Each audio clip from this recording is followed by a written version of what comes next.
I still remember this as if it were yesterday. Yes, it was one of the early days of November 2016. Everybody and their mother was prognosticating that Hillary Clinton would become the first female president in the United States history. She was all ready. She had rented out the Javits Center. It had the glass ceiling, and she was going to bust through it around midnight, and she would address the adoring fans that were there in the New York crowd that evening. And she had this wonderful speech all prepared, and then as the hours started to progress into the evening, it became more and more obvious that, the crowning of the evil queen was not going to take place, and that Hillary, depending on which accounts of the night that you believe, she might have got a little bit too drunk and a little bit too belligerent to take the stage, so John Podesta had to go out and inform everybody, the night is too close to call and we aren't going to be able to make a speech out here tonight, so we're going to reconvene tomorrow, guys, and don't worry, we'll just have this all under care. And then within an hour, Trump was giving his fucking victory speech, so kind of leads you to believe that old Hill wasn't necessarily in the best shape physically at the time. And judging by that very, very evil looking and very, very vindictive and bitter speech that she gave the following morning, this is hard and this is gonna hurt. What she referred to anybody else who would have caught an errant glance and maybe making vague references to Jeffrey Epstein in the near future, but she actually had a full victory speech out there, and recently, in the past week, she shared with the world, because she still hasn't fucking gotten over her legitimate defeat, she shared with the world some of her victory speech that never was. And I think the world is at least a little bit better off because of it, because we can already see the trajectory, because this was just delayed, okay? This cultural situation that we find ourselves in right now, this would have just kicked off in 2016. All of the tyranny that you see around the world, it might have been forced stone a little bit longer because of the ascent of Trump, but it's kicking into high gear now, and thank God he had that support and legitimate election laws in place to forestall that happening, because, God, I couldn't imagine the second term of Clinton right now. Fuck, that would be terrible. And we could have saved ourselves from this awful victory speech, which she, I don't know, held on for 5 years. Fucking weirdo. Clinton breaks down in tears as she gives cringeworthy reading of 2016 victory speech she would have given if she had beaten Trump to become the first female U.S. president. No, don't worry. There were also several other tears, and I still remember them at the Javits Center. You guys remember all of those pictures, those fucking broads and all of those, guys that are out there with as much estrogen in their system as the land whales that are next to them, also just breaking down into tears because they just couldn't see this coming. Of course not. Hillary Clinton has for the first time revealed a victory speech. Why? Can somebody run the pockets of fucking John McCain to see if he had a victory speech from 2008 that we could run back, and somebody can fucking reenact with a shitty lisp and a fucking brain tumor in their head? Oh God, these people are so disassociated with the real world. But I'm making slights against the Clintons. I should probably be checking behind me and see if my fucking light's going to end up trying to fall on me and electrocute me in the evening. She would have given in 2016 the speech and admitted she did not even bother to write a concession speech. Yeah, we could tell, because you just stood up at the podium the very next day, clearly trying to fucking work off a hangover. Could you imagine being so fucking arrogant? Oh, well, all of the polls said that I have like a 90, 95, 99% chance of winning, so what the fuck the point of just having a concession speech? Democrats were blindsided, and still are, by former President Trump's win the year that Clinton spent much of the time blaming Russian interference for her loss.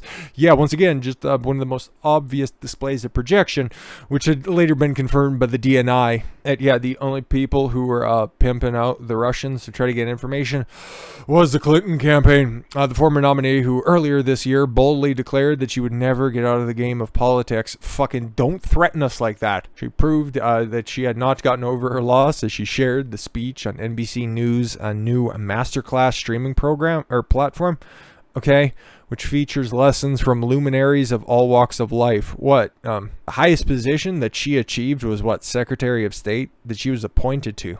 Okay, she was a senator from New York. Really tough, okay? Name recognition and being a Democrat and getting elected in New York. Congratulations, Hillary. A real fucking luminary. And yeah, we've seen your stride, so walking is not necessarily one of your strongest fucking features. She also appeared in an interview on NBC's Sundays Today with Willie Geist to talk about the experience. A full interview will air tomorrow. Okay, Sunday, December 12th. Is that tomorrow? Yeah, it is tomorrow. Anyways. In this lesson, I'm going to face one of my most public defeats head on by sharing with you a speech I had hoped to deliver had I won the election in 2016. Cool. You didn't, and the world's a better place for it. Even though, God, would she be better than Joe Biden?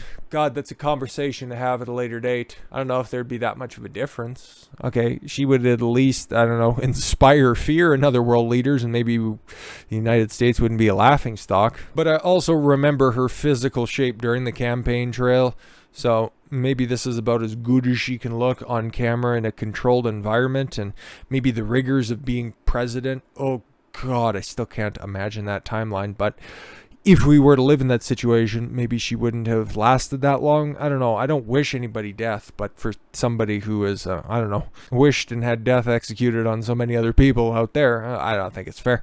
I never shared this with anybody. Oh, that's a lie. You probably told it to literally everybody. You didn't even fucking prepare a concession speech, so obviously you prepared to deliver it somewhere out there, because again, we've seen your speech reading skills, and they aren't fucking laudable. I've never read this out loud, lie, but it helps to encapsulate who I am, what I believe in, yes, an alternate reality, and what my hopes were for the kind of country that I want for my grandchildren and great-great-grandchildren and the other people I don't kill, and that I want for the world, that I believe, and that is America at its best. My fellow Americans, today you sent a message to the whole world. Yes, they did. You could have kept that one in. Oh, it's just not for the reasons that you probably wrote the rest of the speech for. Or somebody wrote the speech for. Let's be fair, you didn't write this. As she began sharing what would have been read aloud to the world. Yeah. Sucks. Our values endure. Our democracy stands strong. That must be annoying to listen to. I'll stop. Our democracy stands strong, and our motto remains e pluribus unum. Yes. Out of many, one. Yes. And I was the chosen one, and you robbed me of that. I'd imagine they probably had to cut there. We will not be defined only by our differences, which I played up on the campaign trail. I remember. We will not, be an us versus them country. Oh, really? We've seen your actions in the convening 5 years. That's exactly what you were doing and what you have been doing. The American dream is big enough for everyone. Through a long, hard campaign, we were challenged to choose between two very different visions of America. One of just a basket of good people, and another of a basket of deplorables. How we grow together, how we live together, and how we would face the world full of deplorables. Of peril and promise together. Clinton also made a reference to President Lincoln, who she was classmates with. Fundamentally, this election changed us to decide what it means to be an American in the 21st century. For being with her, and for reaching for a unity, decency. Oh, it's only unity and decency. See, literally, Biden's reading from her fucking playbook. She read this to a lot of fucking people. Don't let the opening salvos deceive you, okay? Unity and decency and what President Lincoln calls better angles of our nature. Wasn't President Lincoln the guy who just ran against Joe Biden? Anyways, that's what he thought it was. We met that challenge. Oh, we did. Yeah. Just, unfortunately, it was somebody else who was giving a speech as well, who I don't think, based on the speech he gave that night, probably didn't anticipate delivering a victory speech. But hey, the world's a better place because of it. On November 13th, 2016, Clinton's public concession occurred more than 9 hours after the results of the election were known. Yeah, because she needed to sleep it off. Her staff at the time never replied to the queries about why she didn't come out on Tuesday night when supporters were already gathered for an election watch party at the Javits Center. I remember, you can still go back and watch all of the crying and abysmal people that were out there just freaking out. Remember Van Jones? This is a white lash, and it never gets old. It still doesn't get old. 5 fucking years on, it doesn't get out of style. I didn't, as you know, write a concession speech, Clinton said to NBC's Willie Geist. No, nobody ever thought of it either, but I guess, would you need that 9 hours to fucking put a couple of 100 words on paper? Cool. Clinton expressed disappointment when she finally addressed the loss of crowd of supporters at the New York City hotel. Yeah, you didn't lease it for another day. Really does suck. I know how disappointed you feel, because I feel it too. And there's some people who are going to die because of it, and so do tens of millions of Americans who invested their hopes and dreams in this effort. This is painful, and it will be for a long time. But I want you to remember this, and don't you dare fucking forget it. Our campaign was never about one person or even one election. It was about the country we love and building an American that is hopeful, inclusive, and big-hearted. Oh, trust me, that's being enacted right now. Get your boosters. We have seen that our nation is more deeply divided than we thought, she said at the time. Oh, yeah. Don't worry, I'll just go ahead. I see that the cracks are forming and that they're starting to gestate. And I'll just drive a wedge in there and just continue to fucking bang that fucking hammer until they're just cracked wide the fuck open. Clinton, the former Secretary of State, Senator, and First Lady who fucked up healthcare? What was she in charge of? And then she had to get taken off the project and then, I don't know, go rub fucking clams with other interns in the White House at the time while Bill was sticking his fucking cigar and making a couple of different interns snatch his humidors. But yeah, that talked in her would-be victory speech about what it would have meant to be the first woman president. Yeah, don't worry, somebody else will eventually do it. Oh, that is the picture that always resonates in my head. She looked so pissed in that situation. Whenever I'm feeling exceptionally down. Dame Peso's supercut on YouTube. What is it, like 18 minutes long of just everybody fucking melting down over the night? It never gets old. I've met women who were born before women had the right to vote. Yeah, that's a lot of them. The fucking 19th Amendment was passed in like the early 1900s, so I would just say that. They've been waiting 100 years for tonight.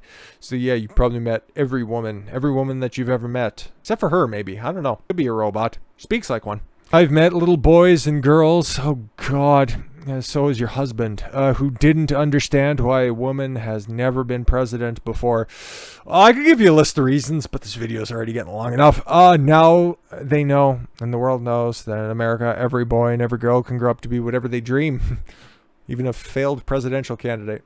The former Democratic nominee became tearful when she talked about her mother, Dorothy Rodham, who died in 2011. That sucks. Why did you have her killed? Clinton has said her mother had a difficult childhood. A dream of her growing up and sitting down next to her, taking her into my arms and saying, "Look at me, listen to me. You will survive and you'll have a good family of your own and 3 children." As hard as it might be to imagine your daughter will grow up to become the president of the United States. You're going to have to shift that to maybe granddaughter? God, I hope not, but that's a little bit more of a possibility, you fucking withered old leather bag. Clinton then detailed the version of America she believes she would have ushered in. Oh God, strap in, folks. An America where women are respected and immigrants are welcomed. Okay. Where veterans are honored. Okay. Your party has a dismal record of Veterans Affairs approval ratings, so I don't know how you'd help out with that. Never high on your priority list before. Parents are supported and workers are paid fairly. Why is that the government's issue? Get out of the way. In America, where we believe in science. Oh, okay, cool. Where we look beyond people's disabilities and see their possibilities. The great campaign slogan. Somebody should use that. Perhaps the next wheelchair-bound presidential candidate, like Bob Dole, who just recently passed away with his little fucking crooked hand. Where marriage is a right and discrimination is wrong. Oh, like the marriage that you opposed for a very long time? Okay, cool. No matter who you are, what you look like, where you come from, or who you love. Yeah, just keep banging that drum. In the waning days ahead of the 2016 election, it often seemed as if Clinton was unable to shake old scandals. Yeah, There were many more that were out there, but don't worry, the media made a full court press effort. But to be fair, we need not go back and not fucking tread old ground, mostly because we've talked enough about Hillary, and that's a fucking rough patch of 30 miles of dirt road that we need not tread any further. But yeah, if you wanna listen to her recitation of that, I don't know, tune in like everybody else's grandmother to NBC News's Sunday news show with Willie Geist, and you can hear the rest of that fucking abomination.